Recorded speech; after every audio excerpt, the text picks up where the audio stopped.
planned to do a show before coming to Sicily, right? You two. Or did you plan the trip and then decide to do a show? I had the idea of the show before the room cleaning up. Okay. So Daniel arrived after that, and Eliza? I proposed it to Daniel and Eliza. Okay. And they said, yeah, sounds good. But this was when, I'm wondering about the timing, this one was when they were already in Sicily, or? Daniel hadn't arrived yet. But he had already planned? No, I came across it in my mind and I wanted to do it. Okay. And I just said, I had this idea, what do you think? Okay. There was no way that we were going to exhibit anything cleaning first.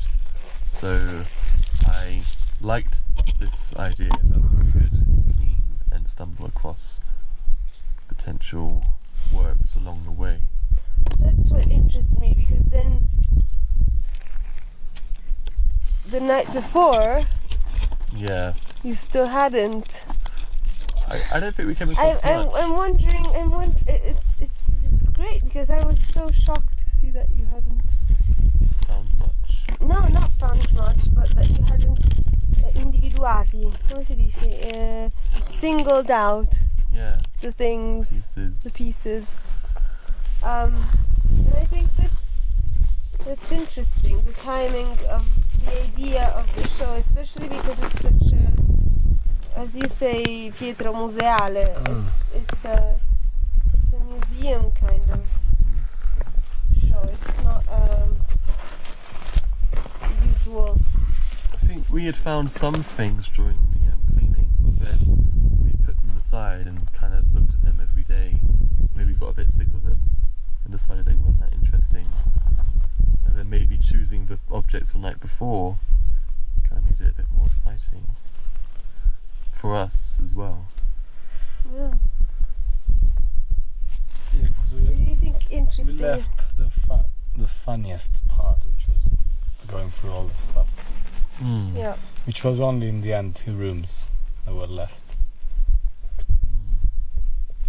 There were many rooms to search. And we didn't. I kind of knew there wouldn't be that many objects, because I knew most of the stuff. Yeah. So we left the fun bits at the end. Yeah. Do you think that interesting depends on the frequency of how much you see something? An object is less interesting if you see it a lot. Or Well, yeah, true. There was like a rule, wasn't art there? in The general. rule was to put objects that were of unknown use and therefore kind of unusual by secondarily, I guess.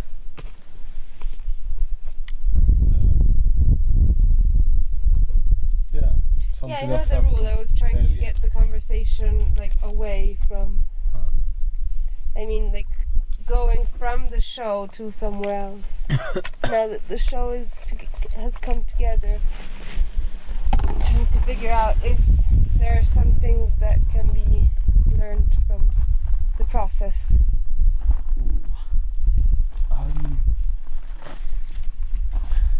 The exhibition is the medium. That was a nice thing we thought about a few times, especially when pulling the wall down and saying this crumbly wall should be on show. But how do we show that we've deliberately put it on show Yeah. without being too deliberate? It was a fine line without being too obvious. Almost like a record, and like an honest historic record without being too biased. about how we came across things, without making up histories, because I think we were going to leave that to the people who were going to come or attend, because they had the opportunity to write what they thought the objects we had found were. You know. What did they write something interesting, and what are you gonna do with the pages that are now on the wall and that record the thoughts, the scommesse, the bets, not bets, guesses. Yeah, okay. People did on the objects in question. I think learning, those things will go in the archival the exhibition. And where we learned, which is a bit, we haven't learned that much. No, I mean from the pages themselves, like did someone write something. We have learned about some objects, like the big metal rusty thing was a trap for mice. Yeah. Rats. Yeah, we didn't learn anything like deep or philosophical. We kind of just like learned what old mouse traps look like. And old tools, really, old things that but they fell out of use. And there is something about use that was fuck's sake, the words in English don't come today. Alleggiare. It was in the air the whole time. When you're looking at, when I was looking at the show, I felt this question of use and it being somehow indirectly proportionate to the mystery of the object. So the more you know what it's for, the less it's mysterious, therefore it wouldn't be there. What happens when you learn, like in this case, the use of the object? Would it now not be in the show anymore? And what have you learned? What is the connection between use and art? Functionality. We define objects by their function, and I think that's what the guy who knew it was a mousetrap was showing everyone. He was quite physical. I was surprised that he had no fear in touching the object and moving it, and even though they were quite nicely on display, people felt free to touch them. And I think that's pretty good, because I didn't want to be too much a museum, and I didn't want to be too much a ready-made. I kind of wanted to find the in-between line. Where does the community come in? We had the sort of lab in mind. The lab, yeah. Being as an investigation lab. And I really, all the way through, I really thought that I really thought it child-friendly. Really thought it. The first thing a kid did when he came in, went on to the mat and pick up some numbers and things, and parents are telling him not to. So,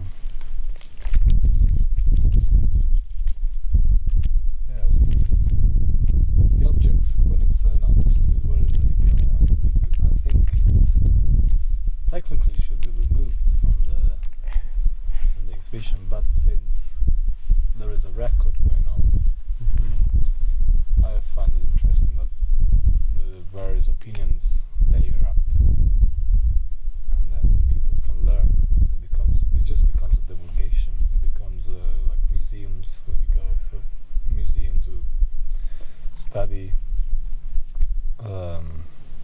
something, and then in this case you're studying archaeological findings in my house, in the house. I enjoyed the word games between the pages and the objects on display, because you could look at the object first and wonder what it was, or you could look at this blank A4 sheet of paper with a few words on it, and then you'd want to investigate in that sense as well, and you look at it with the word in mind. So there's a lot of Wittgenstein going on in there. Not that I can comment any further on that really, but that was a nice back and forth, which is funny because we had tennis playing on the old television of the Phillips Odyssey.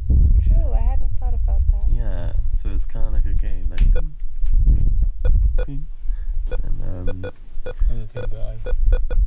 Yeah, it's just like the weather was old and well, there was an entertainment. It wasn't really something an old entertainment. I'm sure that the kids playing it had never come across it before. I mean, it's before our times as well.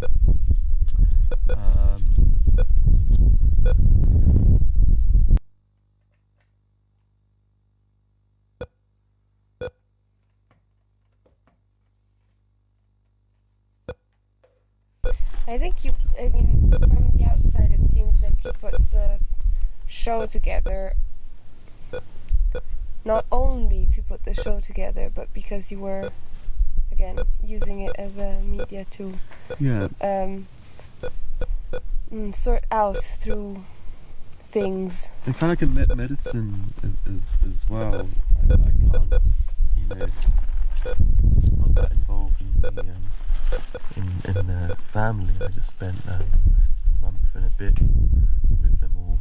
But from what I could see, that there would be great benefit to everyone to have seen this room empty and to have seen these objects that have been put away for decades possibly. And it's kind of like coming across an old photo album or something. That kind of display, that framing that photos are able to achieve, and that capturing it in time, and we bring it all to the surface. Can you say a little bit about the the diaries? Mm-hmm. Because that was not one of the first things, because it was done, I guess, the day before. The day before, yeah. But it was done, from what I could see, quite quickly and naturally. Like, how did you go about choosing the pages choosing the diaries? We had chosen the diaries beforehand. Okay. The pages. Yeah, we had put them to one side because they were part of the many stacks of things we had to go through. And I guess what's interesting with diaries is the temptation to flick through them. You pick it up, you have a date on it, whether it's from the 90s or the 80s, you're like, wow, this is pretty old. Yeah. And not a lot of objects do have that. They don't have like a date stamp on them. And so already you have historic records of the kind. Yeah, you flick through it, you find a page which has some interest. I guess that would be the scribbles, the doodles, which were done by children who we couldn't quite put our fingers on who they were. And being children as well, would they even remember having done it as well? There weren't many words involved, just a few numbers and days and doodles of people. And so you could see the trace that someone had been there, and I felt like we were confused sometimes whether we were the ones discovering history or kind of like leaving bits of our history in the room at the same time. Mm-hmm. Yeah. I think that's what I wanted to get to. Yeah. We found things, but then also left traces of the process of finding as well. Yeah. And it's similar to the process you went through with the wall.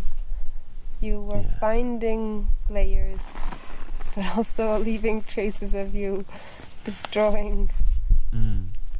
Because it's important, and it's really, you can't really hide it. If you eat, you make breadcrumbs, and why? If you eat, you why make leave them breadcrumbs. messy? That's a consideration we maybe both have with cleaning, and sort of make the process transparent. Not really hiding, so you see the clean, but then you see the dirt. Where is the dirt that was there before on top of the clean? And it's important when keeping trace of it. I'm really being honest, but someone does in a sort of different way. Yeah, and Playful way. exactly, playing is very connected. The idea of playing is very connected to honesty or naiveness, and therefore innocence. Do you think that has a bit to do with having spent a long time in London, where maybe that is less considered less of especially in the art world, it's honesty and naiveness don't have much space anymore? Or would you want there to be more? Is that something you think about? We brought up. Does that make sense, what I just asked? Yeah. It was,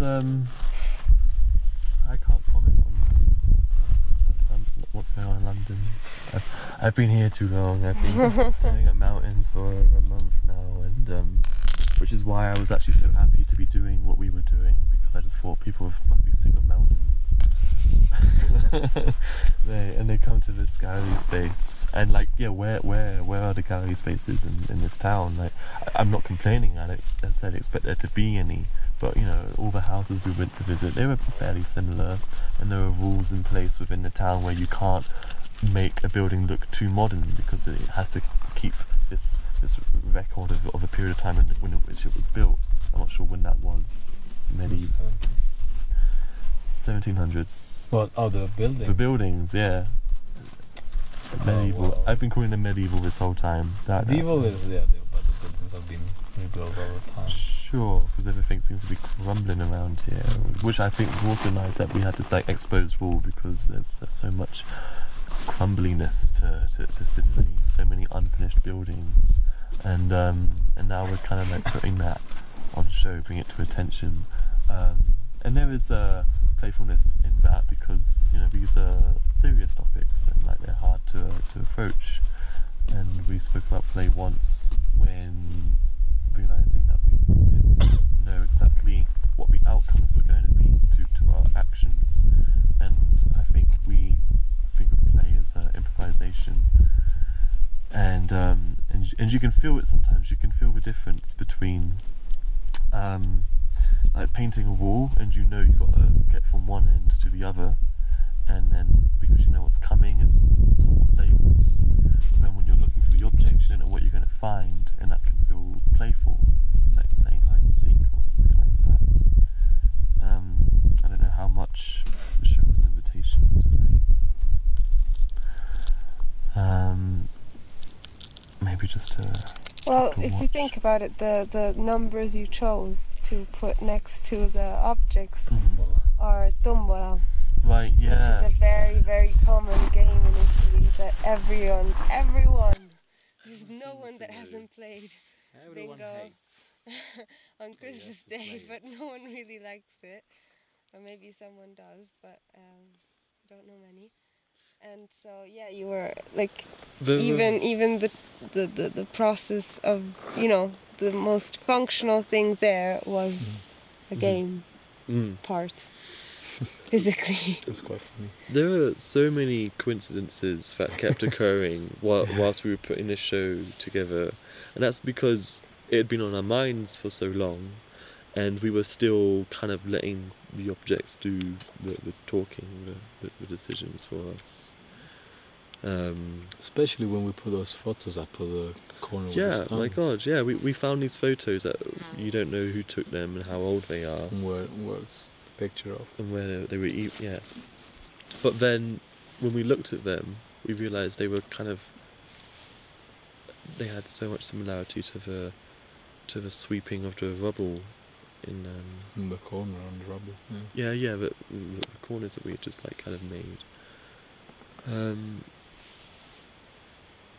So I don't know how that kept happening really, and like Eliza's plastic, thinking where it was going to go, and I'd been upstairs previously scanning objects under glass. I spent a lot of time looking at stained glass windows. There's a lot of churches around here, and they're worth seeing, and that's where the plastic ended up going, was behind the windows. But we didn't, you know, we've been planning this for months, but we didn't know where the plastic was going to go until we decided to play with it. Yeah, that's exactly it.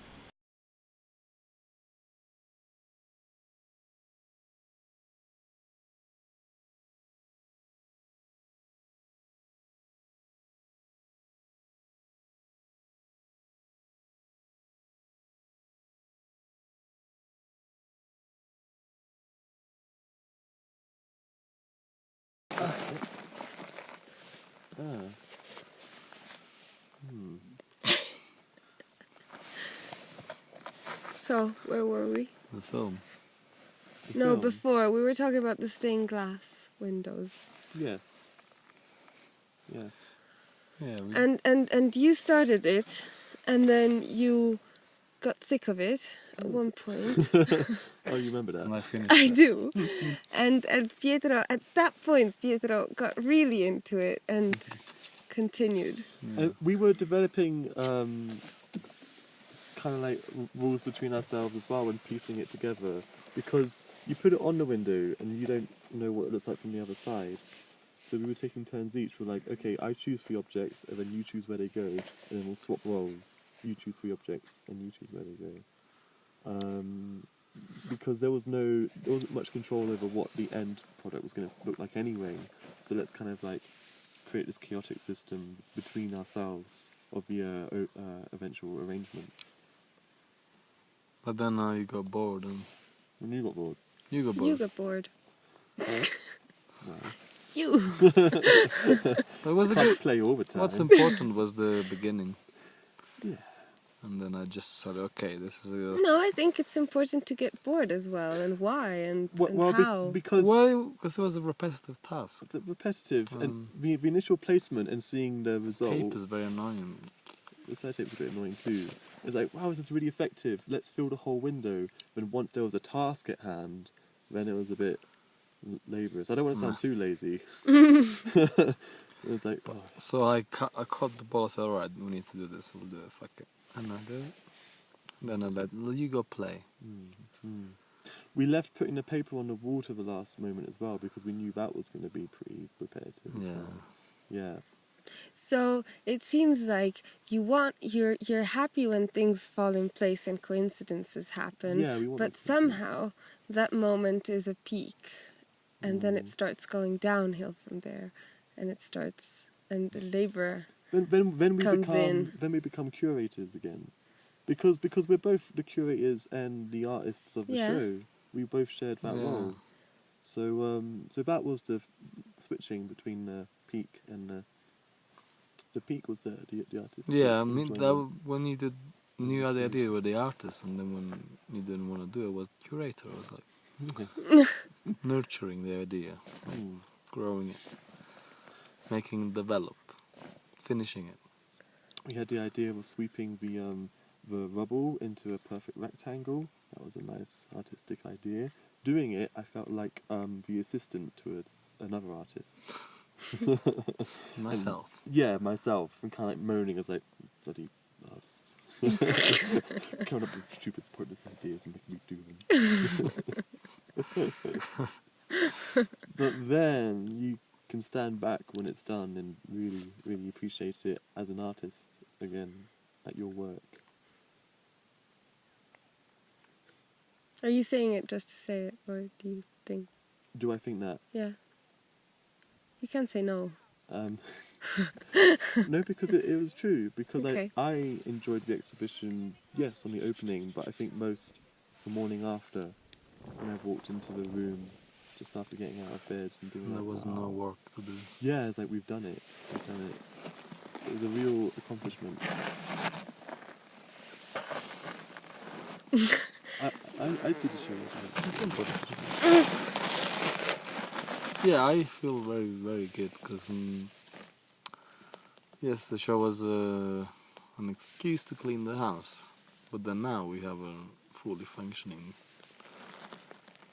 White almost room. fully functioning white space for the project, Yeah. and that's really, really important for the advancement of casapiena. Okay. And so maybe we come to the video and performance. Oh yeah, there was a performance too. Yeah. So, You finished that at the end as well, but the footage was done before.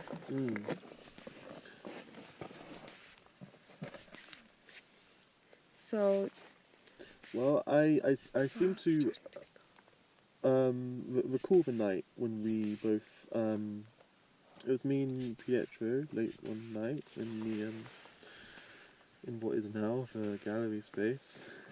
And how did it come about? We were playing around with the armband, the blood pressure armband.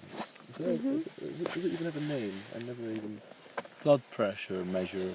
Blood pressure measurer band. Thing. Misura pressione. Yeah, we put it under things and blew it up and watched those things rise and then watched them fall again when we deflated. And then to me, suddenly what we were doing and what this blood measure band is for, the two purposes of keeping your health in check and this occupying of space and this pressure that builds when the band expands immediately exploded many cinematic scenes in my head of putting this armband in amongst very congested areas of ornaments and things that just haven't been put to one side and haven't been of any use for a very long time, and in that sense are somewhat unhealthy. And so I wanted to film them being kind of like pushed away by the expansion of this armband, and then kind of like falling back again. And then like kind of just repeat that process with a few other scenes. I said it was also kind of comical because there's a building of tension and then just the anticlimax of the collapse. And then it happens again and again and again. Kind of like when a Family Guy joke just pushes it too far, and then you realise you're laughing at the repetitiveness of what's happening in front of you. So I like that about it. That's what the film was about. That's where it came from. And I added some notes about connection with health and how these clutters of objects of use but not really everyday use causing the whole health of the house. As you measure the blood pressure of a body, you measure the blood pressure of a house, and these things are clogging and cause come si chiama? Cholesterol. Yeah, high blood pressure. Yeah. High blood pressure of furniture. Yeah, it was in many ways poetic, and that's why I kind of find it hard to really put my finger on exactly what the meaning was. But to me, when you see it, it's certainly apparent, and that's why putting it in the entrance when people arrived was a nice touch, and the sound of it became like a sound piece within the stairwell that kind of like filled the rooms as people walked about looking at the objects. And as they were looking at them, there was the sound of pressure building. And the object itself was next to it. Yeah. Mysterious at that point. Mysterious.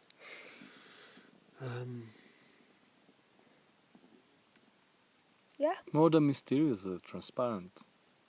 Like, this is what I did, this is what I used. Yeah, but maybe that's what I was thinking. Maybe if you push things to their most obvious, they become mysterious again. You know? Yeah.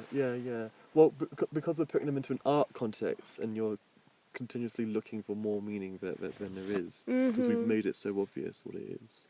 Yeah. I think so, and I think it's like that in every. It's nice that it was like site specific, because after watching the video you could walk into the library or into the gallery and see where these scenes were shot. And I think about when we were in that church in Noto, and you had that TV screen of when it had all collapsed. And it wasn't the right church. And it wasn't the right church anyway, but you get the idea. There's still a documentation about it, but kind of like a humorous one. Like I imagine what Wes Anderson felt when he was filming Life Aquatic. He's filming these people filming a nature documentary, but then as a movie director, he is artificially producing these natural scenes, and you've got to act to pretend that you're a nature documenter, and one of the first rules of that is not to interrupt what you're filming. And that's why there was that controversy that time when BBC Earth saved that baby penguin that had fallen into a hole, and they were like, no, we've got to leave it, but I don't think they had the heart to, and they documented them rescuing this penguin, and they were like, there's a hoo-ha about what they should have done. And I think that's something we were dealing with. We were saving the penguins, we were saving the objects, and also filming them in their natural habitat. It was a nature documentary. It was a nature documentary. Anthropological. Yeah. It felt, we felt like explorers sometimes. We dressed up. We did dress up. We dressed up in the clothes we found. We were pretending. We were playing. It was a game. It was fun. We were shooting a movie. Okay, I think that's Yeah. Thank you, Gaia. Good Thank enough. you. Yeah. Thank you, From Jack. Gigant and shut up. No, All right. CASTRO in Rome and Daniel Tebano, artist in life. Life. On Day Earth. to day. On Earth. Mount Etna right now. You can come look for me here. Buonanotte. God, I hope it gets warmer when we walk down.